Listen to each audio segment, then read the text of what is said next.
આપણે જ્યાં પણ રહીએ છીએ આપણી આસપાસ એક આખી દુનિયા વસેલી છે અને એ છે બજારોની દુનિયા। આપણી ગલીના નાકે આવેલી નાનકડી દુકાનથી લઈને આપણા ફોનની સ્ક્રીન સુધી આ બજારો આપણા જીવનને સતત ધબકતું રાખે છે। તો તૈયાર છો? ચાલો બજારની આ અનોખી દુનિયાની સફર કરીએ। આ સફર શરૂ કરીએ એક નાના સવાલથી। છેલ્લે ખરીદી કરવા ક્યાં ગયા હતા? ઘર પાસેની દુકાને? શહેરના મોટા મોલમાં? કે પછી ફોન પર જ ઓનલાઈન ઓર્ડર કરી દીધો? જવાબ ભલે ગમે તે હોય, એક વાત તો પાક્કી છે કે બજારો આપણા જીવન સાથે કેટલા ઊંડાણપૂર્વક જોડાયેલા છે। તો આજના આ વિશ્લેષણમાં આપણે ક્યાંથી ક્યાં જઈશું? આપણે શરૂ કરીશું આપણી આસપાસના બજારોથી, પછી જોઈશું પડોશ અને સાપ્તાહિક બજાર, ત્યાંથી આગળ વધીશું શોપિંગ મોલના અનુભવ તરફ, પછી એક ખાસ બજાર એટલે કે ખેડૂતોનું બજાર અને છેલ્લે ઓનલાઈન ખરીદીની આધુનિક દુનિયા સુધી પહોંચીશું। તો ચાલો શરૂઆત કરીએ આપણી સૌથી જાણીતી જગ્યાઓથી। સવારની ચા માટે દૂધ ખરીદવું હોય કે મિત્રો સાથે સાંજની ખરીદી કરવી હોય, આ બજારો આપણા રોજિંદા જીવનનો એક એવો હિસ્સો છે જે આપણી આખી જીવનશૈલીને આકાર આપે છે। ચાલો સૌથી પહેલા એવા બજારોની વાત કરીએ જે આપણા ઘરની સૌથી નજીક છે, મોહલ્લા બજાર અને સાપ્તાહિક બજાર। કહી શકાય કે આ સ્થાનિક વેપારના પાયા છે। સૌથી પહેલા છે મોહલ્લા બજાર, એટલે આપણા ઘરની પાસે આવેલી પેલી દુકાન જ્યાંથી રોજિંદી જરૂરિયાતની વસ્તુઓ ફટાફટ મળી જાય છે। પણ આ દુકાનો ખાલી વસ્તુઓ વેચવાની જગ્યા નથી હોતી, એ તો આપણા પાડોશીઓ સાથેના સંબંધોનું કેન્દ્ર પણ હોય છે। હવે વાત કરીએ સાપ્તાહિક બજારની, એટલે કે આપણી ગુજરી બજારની। કલ્પના કરો, અઠવાડિયાનો એક એવો દિવસ જ્યારે આખો વિસ્તાર ખરીદદારો અને વેપારીઓના અવાજથી ગૂંજી ઉઠે છે। તાજા શાકભાજીથી લઈને કપડાં સુધી બધું જ અહીં મળે। એ જ તો છે ગુજરી બજારનો અસલી જાદુ। જો આ સ્લાઇડ કેટલી સરસ રીતે બતાવે છે કે આ બંને બજારો આપણી અલગ અલગ જરૂરિયાતો કેવી રીતે પૂરી કરે છે। એક બાજુ છે રોજની સુવિધા માટેનું મોહલ્લા બજાર, તો બીજી બાજુ છે મોટી બચત અને વધુ પસંદગી માટેનું ગુજરી બજાર।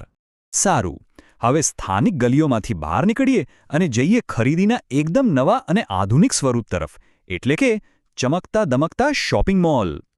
મોલ એટલે શું? એ ફક્ત ખરીદી કરવાની જગ્યા નથી, એ તો એક આખો અનુભવ છે।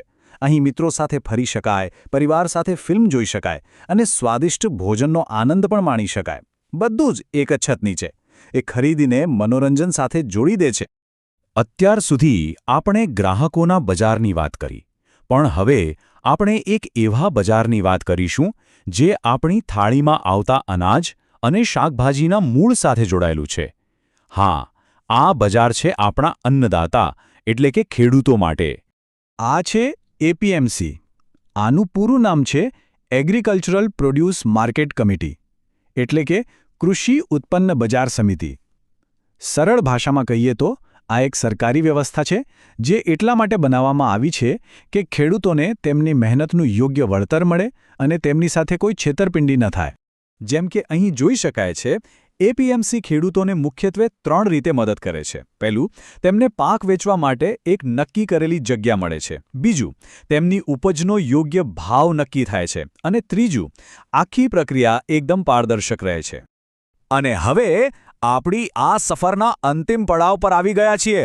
હવે આપણે એવા બજારમાં જઈ રહ્યા છીએ જે ક્યારેય બંધ નથી થતું, જેની કોઈ દિવાલો નથી અને જે આપણા હાથની હથેળીમાં સમાયેલું છે। જી હા, ઓનલાઈન બજાર। આનો મતલબ એકદમ સીધો અને સરળ છે। પોતાના ફોન કે કમ્પ્યુટર પર બેઠા બેઠા બસ થોડી ક્લિક્સ કરીને દુનિયાના કોઈ પણ ખૂણેથી કંઈ પણ મંગાવી શકાય છે। અને આ સુવિધાએ આપણી ખરીદી કરવાની આદતને કાયમ માટે બદલી નાખી છે। હવે બજાર આપણી પાસે આવે છે, આપણે બજાર સુધી જવાની જરૂર નથી પડતી। આનાથી સમય અને પૈસા બંનેની બચત થાય છે। અને આ દુનિયા હવે આપણા માટે કોઈ નવી વાત નથી। એમેઝોન અને ફ્લિપકાર્ટ જેવા નામો તો હવે ઘર ઘરમાં જાણીતા થઈ ગયા છે, ખરું ને? એ ઓનલાઈન ખરીદીનો પર્યાય બની ગયા છે। તો આખી સફરના અંતે એક મોટો સવાલ મનમાં આવે છે, આ બધા બજારોમાંથી ભવિષ્ય કોના હાથમાં છે? શું આવનારા સમયમાં આપણી સ્થાનિક દુકાનો પણ ઓનલાઈન થઈ જશે કે પછી આ બંને દુનિયા એકબીજા સાથે ભળી જશે? આ સવાલોના જવાબ તો સમય જ આપશે, પણ આના પર વિચારવા જેવું તો છે જ।